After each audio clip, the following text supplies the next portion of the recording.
بسم اللہ الرحمن الرحیم بسم اللہ الرحمن الرحیم الحمدللہ رب العالمین والصلاة والسلام علی رسولہ محمد وآلہ واصحابہ اجمعین اما بعد۔ سنن ترمذی سبق نمبر 12۔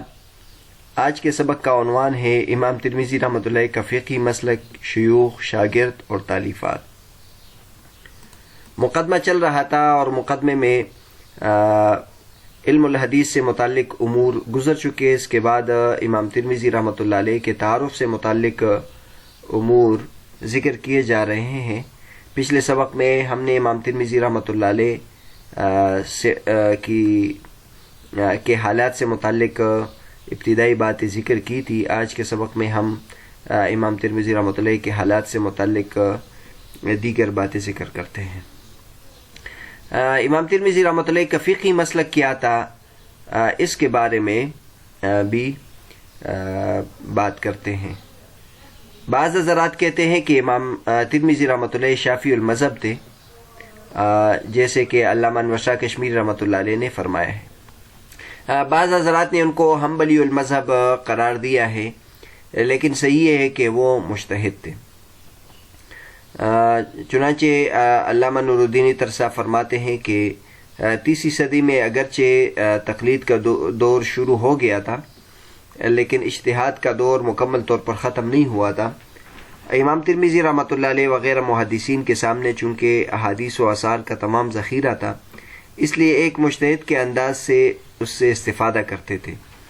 اگرچہ ان کا درجہ اجتہاد ائمہ مجتہدین جیسے نہیں تھا، کیونکہ انہوں نے اپنے آپ کو حدیث و رجال کے لیے فارغ کیا تھا۔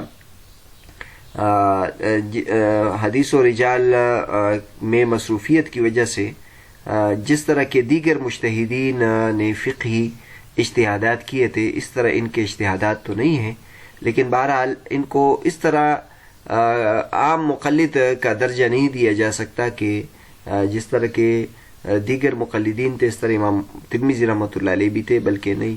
امام ترمذی رحمۃ اللہ علیہ، امام بخاری رحمۃ اللہ علیہ اور اس قسم کے جتنے بھی محدثین ہیں، تو من وجہ تقلید تو یہ حضرات بھی کرتے تھے، کسی مجتہد کی اتباع کرتے تھے، اور جہاں ان کا اجتہاد نہ ہوتا تو اس میں کسی کی اتباع کرتے تھے اپنے اساتذہ میں سے۔ لیکن چونکہ عمومی طور پر یہ دور اجتہاد کا تھا اور اس میں اجتہادی صلاحیتیں تھی اور اہلیت تھی، تو اس لیے ان کے بارے میں یہ کہنا کہ یہ مقلد ہے درست نہیں ہے، بلکہ صحیح یہ ہے کہ یہ جس طرح کے عام محدثین ہوتے تھے کہ وہ احادیث اور آثار کو دیکھ کے ایک رائے اختیار کرتے تھے، تو اس طرح امام ترمذی رحمۃ اللہ علیہ بھی تھے۔ اگرچہ یہ ہے کہ ان کا جو درجہ اجتہاد تھا وہ ائمہ اربعہ جیسے امام ابو حنیفہ رحمۃ اللہ، امام مالک رحمۃ اللہ، امام شافعی رحمۃ اللہ، امام احمد رحمۃ اللہ علیہ ان جیسے نہیں تھا، لیکن بہرحال یہ بھی مجتہد تھے۔ ان کے بارے میں یہ کہنا کہ وہ شافعی المسلک تھے یا حنبلی المسلک تھے، یہ درست نہیں ہے۔ البتہ امام ترمذی رحمۃ اللہ علیہ کی یہ خصوصیت ہے کہ انہوں نے ترمذی شریف میں ائمہ جو فقہاء حنفیہ ہے ان کے مسلک نقل کرنے کا بہت زیادہ اہتمام کیا ہے، جس طرح کہ آگے ان کی کتاب کی خصوصیت میں آ جائے گا۔ تو دیگر محدثین کے بنسبت پر امام ترمذی رحمۃ اللہ علیہ کی یہ خوبی ہے کہ وہ فقہاء کے ساتھ ان کا جو تعلق تھا، ربط تھا، وہ بہت زیادہ قوی تھا، اور وہ دیگر محدثین کی طرح فقہاء سے کٹے ہوئے نہیں تھے، اور ان کے ساتھ یعنی ان کا متعصبانہ رویہ نہیں تھا۔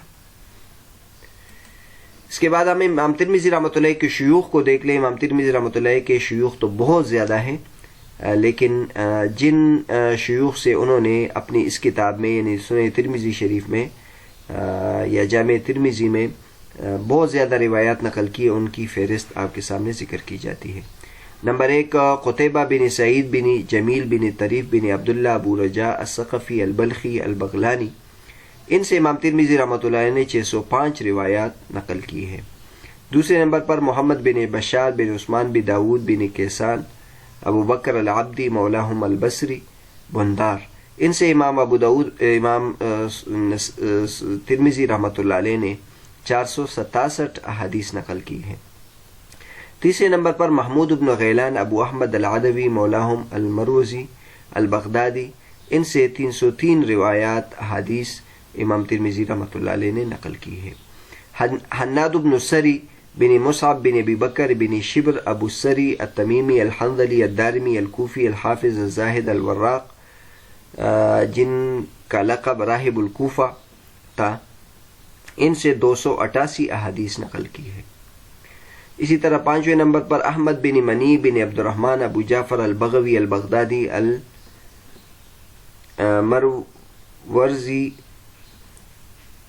المروزی الاسم الحافظ المسند، ان سے 258 احادیث نقل کی ہے۔ 6 نمبر پر محمد بن یحییٰ بن ابی عمر ابو عبداللہ العدنی المکی الحافظ ابن ابی عمر، ان سے 187 احادیث نقل کی ہے۔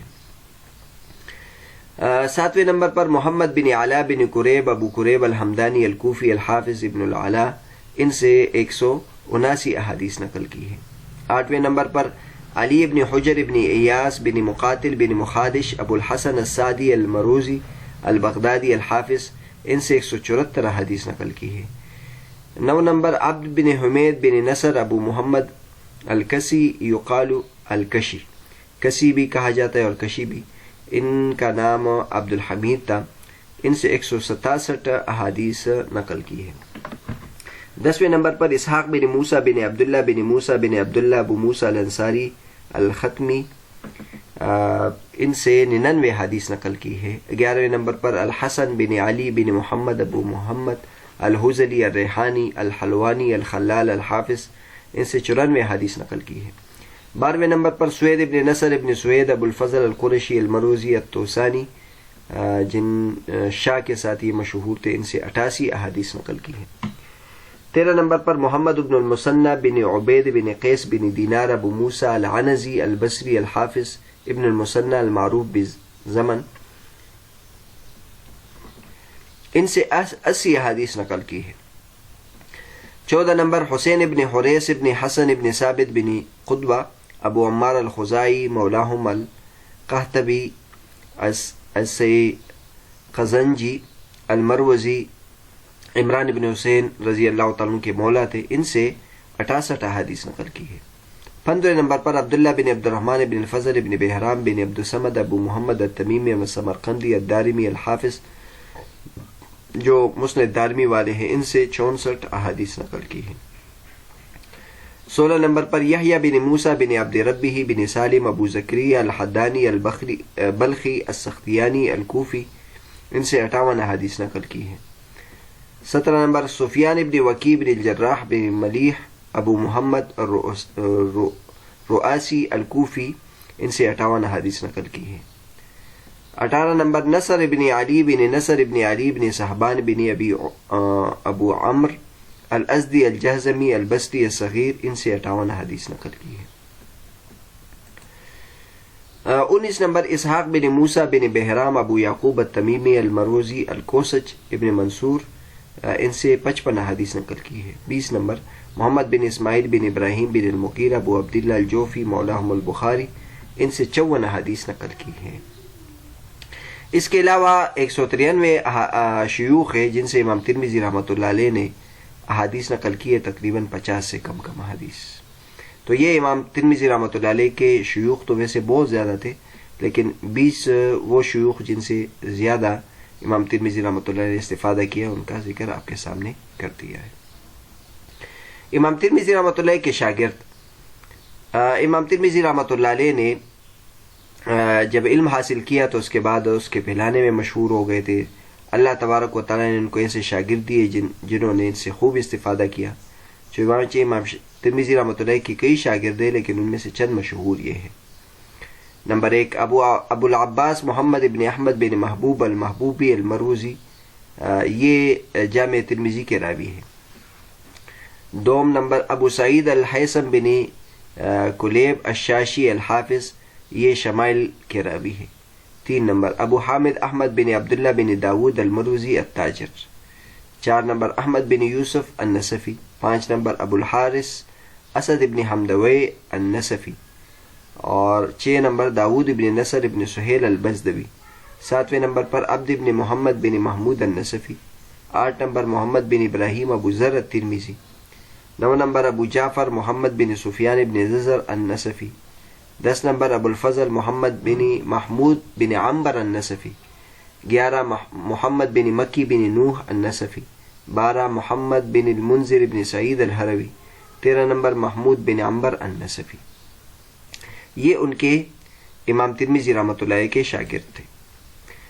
امام ترمذی رحمۃ اللہ علیہ بہت بڑے عالم تھے، اور ان کے بارے میں بعد میں جو بھی اہل علم آئے ہیں انہوں نے ان کے شان میں بہت بلند الفاظ استعمال کیے، ان کی بہت زیادہ تعریف کی ہے۔ ان میں سے چند کے الفاظ یہاں ذکر کیے جاتے ہیں۔ باقی تفصیل کے لیے امام ترمذی رحمۃ اللہ علیہ کے حالات تہذیب الکمال اور تہذیب التہذیب وغیرہ میں آپ دیکھ سکتے ہیں، اس میں ان کے اقوال بہت زیادہ ہیں۔ چنانچہ لکھا ہے کہ عمر بن علق فرماتے ہیں مات البخاری فلم یخلف بخراسان مثل ابی عیسیٰ فی العلم والحفظ والورع والزہد۔ امام بخاری رحمۃ اللہ علیہ کا انتقال ہوا خراسان میں ان کے بعد علم، حافظے میں، ورع اور زہد میں امام ترمذی جیسا کوئی اور نہیں۔ امام بخاری رحمۃ اللہ کے انتقال کے بعد ان جیسا تقوی علم میں اور حافظے میں امام ترمذی رحمۃ اللہ علیہ کے علاوہ اور کوئی نہیں ہے۔ ابن حبان رحمۃ اللہ فرماتے ہیں کان ممن جمع وصنف وحفظ وذاکر۔ امام ترمذی رحمۃ اللہ ان علماء میں تھے جنہوں نے حدیث جمع کی اور تصنیف کی اور حدیث یاد کیے اور حدیث کا مذاکرہ کیا۔ اسی طرح کئی علماء کرام جیسے علامہ ادریسی اور یاقوت حموی اور علامہ سمعانی وہ کہتے ہیں کان الترمذی احد الائمة الذين يقتدى بهم في علم الحديث، صنف الجامع والتواريخ والعلل، تصنيف رجل عالم متقن كان يضرب به المثل في الحفظ۔ امام ترمذی رحمۃ اللہ علیہ ان چند ائمہ میں سے تھے جن علم حدیث میں جن کی اقتداء کی جاتی ہے۔ انہوں نے جامع ترمذی لکھی، تواریخ لکھی اور علل پہ کتابیں لکھی، اور ایسی اس طریقے سے لکھی جس طرح کے ایک عالم اور متقن عالم کتاب لکھتا ہے، اور حافظے میں تو وہ ضرب المثل تھے۔ علامہ سمعانی رحمۃ اللہ علیہ ان کے بارے میں لکھتے ہیں امام عصرہ بلا مدافعات، یہ اپنے زمانے کے امام تھے بغیر کسی شک کے اور بغیر کسی اعتراض کے۔ علامہ خلیلی رحمۃ اللہ فرماتے ہیں ثقۃ متفق علیہ، اور اسی طرح انہوں نے لکھا ہے مشہور بالامانۃ والعلم کہ یہ امانت اور علم میں مشہور تھے۔ علامہ ذہبی رحمۃ اللہ فرماتے ہیں ثقۃ مجمع علیہ۔ علامہ ترمذی رحمۃ اللہ ثقہ تھے اور متفق علیہ ثقہ تھے۔ اس پر یہاں ایک بحث ہے وہ بھی ذکر کی جاتی ہے، وہ یہ ہے کہ امام ترمذی رحمۃ اللہ کے بارے میں بڑے بڑے ائمہ نے یہ اقوال ذکر کیے کہ وہ متفق علیہ ثقہ ہے اور بہت بڑے عالم ہیں، لیکن اگر ہم دیکھ لیں امام ابن حزم ظاہری کو، تو ان کے بارے میں یہ مشہور ہے کہ انہوں نے امام ترمذی رحمۃ اللہ کے بارے میں جرح کی ہے، اور انہوں نے یہ لکھا ہے کہ وہ مجہول ہے، معلوم نہیں ہے کہ یہ کون ہے۔ تو یہ بہت عجیب بات ہے۔ ابن حزم ظاہری اس قسم کے تفردات اور اس قسم کے افراد تفرید کے اقوال ان سے بہت زیادہ منقول ہے۔ چنانچہ علامہ ذہبی رحمۃ اللہ فرماتے ہیں ولا التفات الى قول ابی محمد ابن حزم فيه في الفرائض من کتاب الایصال انه مجهول فانه ما عرفه ولا درى بوجود الجامع ولا العلل اللذين له۔ کہتے ہیں کہ ابو محمد ابن حزم نے کتاب الایصال میں فرائض میں جو بات کی ہے اس کی طرف توجہ نہیں کرنی چاہیے کہ امام ترمذی رحمۃ اللہ مجہول ہے، کیونکہ ان کو امام ترمذی کے بارے میں معلوم نہیں تھا، اور نہ ان کو امام ترمذی رحمۃ اللہ کی کتاب جامع ترمذی اور نہ العلل پہنچی تھی. یعنی چونکہ ابن حزم مغرب کے رہنے والے تھے اور یہ مشرق کے رہنے والے تھے، تو ان کو ان کی یہ دو کتابیں نہیں پہنچی تھی، اس لیے انہوں نے لا علمی کا اظہار کیا. اور کبھی کبھی ایسا بھی ہوتا ہے کہ انسان کسی پر جرح کرتا ہے اور اس جرح کی وجہ سے خود اس پر جرح ہو جاتی ہے، کہ امام ترمذی رحمۃ اللہ جیسے بڑے عالم اور ان جیسے بڑے مصنف اور ان کی جیسے عظیم کتاب سے وہ واقف نہیں ہیں، تو اس لیے الٹا یہ جرح ابن حزم ظاہری کے خلاف گیا ہے. اور یہ ذکر کیا جاتا ہے کہ جب بھی ذکر کیا جاتا ہے کہ ابن حزم افراد تفرید والے تھے، تو یہ حوالہ دیا جاتا ہے کہ امام ترمذی رحمۃ اللہ جیسے شخصیت کو انہوں نے مجہول کہا ہے. اسی طرح علامہ ذہبی رحمۃ اللہ علیہ ایک اور جگہ لکھتے ہیں والعجب من ابی محمد ابن حزم حیث یقول فی ابی عیسیٰ مجہول قالہ فی الفرائض من کتاب الایصال قال ابو الفتح الیعمری قال ابو الحسن القطان فی بیان الوهم والایہام عقیب قول ابن حزم هذا كلام من لم يبحث عنه وقد شهله بالامامة والشهرة الدارقطنی والحاکم. کہتے ہیں ان کی یہ بات ابو الحسن القطان نے بیان الوهم والایہام میں نقل کیا ہے، اور اس کے بعد لکھتے ہیں یہ اس شخص کا کلام ہے جن کی بحث کی ضرورت نہیں ہے، جبکہ ان سے بڑے یعنی دارقطنی اور امام حاکم رحمۃ اللہ جیسے شخصیتوں نے امام ترمذی رحمۃ اللہ علیہ کی امامت اور شہرت کا اعتراف کیا ہے. اور اس طرح ابو یعلا الخلیلی کہتے ہیں وہ حافظ متقن ثقۃ، اور اسی طرح ابو نصر ابن فرزی اور خطابی نے بھی یہ بات کی ہے. ابن کثیر رحمۃ اللہ علیہ نے یہ بات لکھی ہے کہ ابن حزم کی یہ جرح امام ترمذی رحمۃ اللہ علیہ کو نہ دینی امور میں نقصان پہنچا سکتی ہے اور نہ دنیاوی امور میں، اور نہ اہل علم کے ہاں ان کے شان کو کم کر سکتی ہے، بلکہ الٹا ابن حزم کے درجے کو کم کرتا ہے حفاظ کے نزدیک. البتہ یہ بات ہے کہ شاید ابن حزم ظاہری نے شروع میں یہ بات کی ہو، بعد میں ابن حزم ظاہری کو اس طرف توجہ ہو گئی ہو اور انہوں نے پھر اپنی یہ جرح واپس کی ہو. چنانچہ انہوں نے اپنے الرسالۃ الباہرہ صفحہ نمبر 29 میں یہ بات کی ہے کہ امام ترمذی رحمۃ اللہ حفاظ حدیث میں ہے. چنانچہ وہ فرماتے ہیں وَأَمَّا الْحِفْظُ فَهُوَ ضَبْطُ أَلْفَاظِ الْحَدِيثِ وَتَسْقِيفُ سَوَادِهَا فِي الذِّكْرِ وَالْمَعْرِفَةِ بِأَسَانِيدِهَا وَهَذَا صِفَةُ حُفَّاظِ الْحَدِيثِ كَالْبُخَارِي وَمُسْلِمِ وَالتِّرْمِذِي وَالنَّسَائِي وَأَبُو داؤد فَلَعَلَّ ابْنَ حزم قَالَ هَذَا بِأَخَرَ. تو ہو سکتا ہے کہ ابن حزم کو بعد میں اس طرف توجہ ہو گئی ہو اور امام ترمذی رحمۃ اللہ کو انہوں نے پہچان لیا ہو اور پھر ان کو حفاظ حدیث میں شمار کیا ہے. امام ترمذی رحمۃ اللہ علیہ کے شیوخ اور تلامذہ اور اس کے بعد ان کی بارے میں ائمہ کے اقوال کے بعد ان کی کتابوں کا تذکرہ کرتے ہیں. امام ترمذی رحمۃ اللہ علیہ صرف مصنف نہیں تھے بلکہ ان کی تصانیف تحقیقی تصانیف میں سے ہے. ایک یہ ہے کہ بہت زیادہ کتابیں لکھنا اور ایک یہ ہے کہ چند کتابیں لکھنا لیکن اتقان کے ساتھ لکھنا اور تحقیق کے ساتھ لکھنا. تو ان کی کتابیں یہ بات موجود ہے. ان کی جو سب سے زیادہ مشہور کتاب ہے وہ الجامع ہے. اس کو کتاب السنن بھی کہہ سکتے ہیں، کتاب الصحیح بھی کہہ سکتے ہیں اور المسند الصحیح بھی کہہ سکتے ہیں، کیونکہ اکثر احادیث اس میں صحیح ہے تو اس لیے اس کو صحیح بھی کہہ سکتے ہیں. سنن بھی کہہ سکتے ہیں کیونکہ اس میں سنن ہے، اور جامع بھی کہہ سکتے ہیں. اس لیے آگے انشاءاللہ اس کی تفصیل آ جائے گی کہ اس اعتبار سے کہ اس میں دیگر جو جامع میں جتنے بھی ابواب ہوتے ہیں وہ تمام ابواب اس میں موجود ہیں. اسماء الصحابہ پر ان کی کتابیں دوسری، تیسری کتاب الاسماء والکناہ پر ہے، چوتھی کتاب التاریخ پر ہے یا تواریخ ہے، 5ویں نمبر پر التفسیر ہے ان کی، 6 نمبر پر الزہد پر ان کی کتاب ہے، 7ویں نمبر پر الشمائل ہے یا شمائل النبی یا شمائل النبویہ والخصائل المصطفویہ. تو یہ 3 کتابیں ان کی چھپی ہے، الجامع، الشمائل اور العلل. العلل الصغیر ہے اور ایک العلل الکبیر ہے یا العلل المفرد ہے. ایک ان کتابیں ان کی الموقوف بھی ہے، اور اس موقوف والی کتاب کا ذکر انہوں نے العلل میں کیا ہے جامع ترمذی کے آخر میں.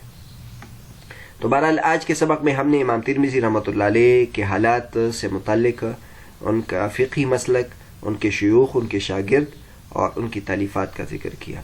انشاءاللہ امام ترمذی رحمۃ اللہ علیہ سے متعلق اور ان کی کتابوں سے متعلق مزید باتیں آگے آ جائیں گی.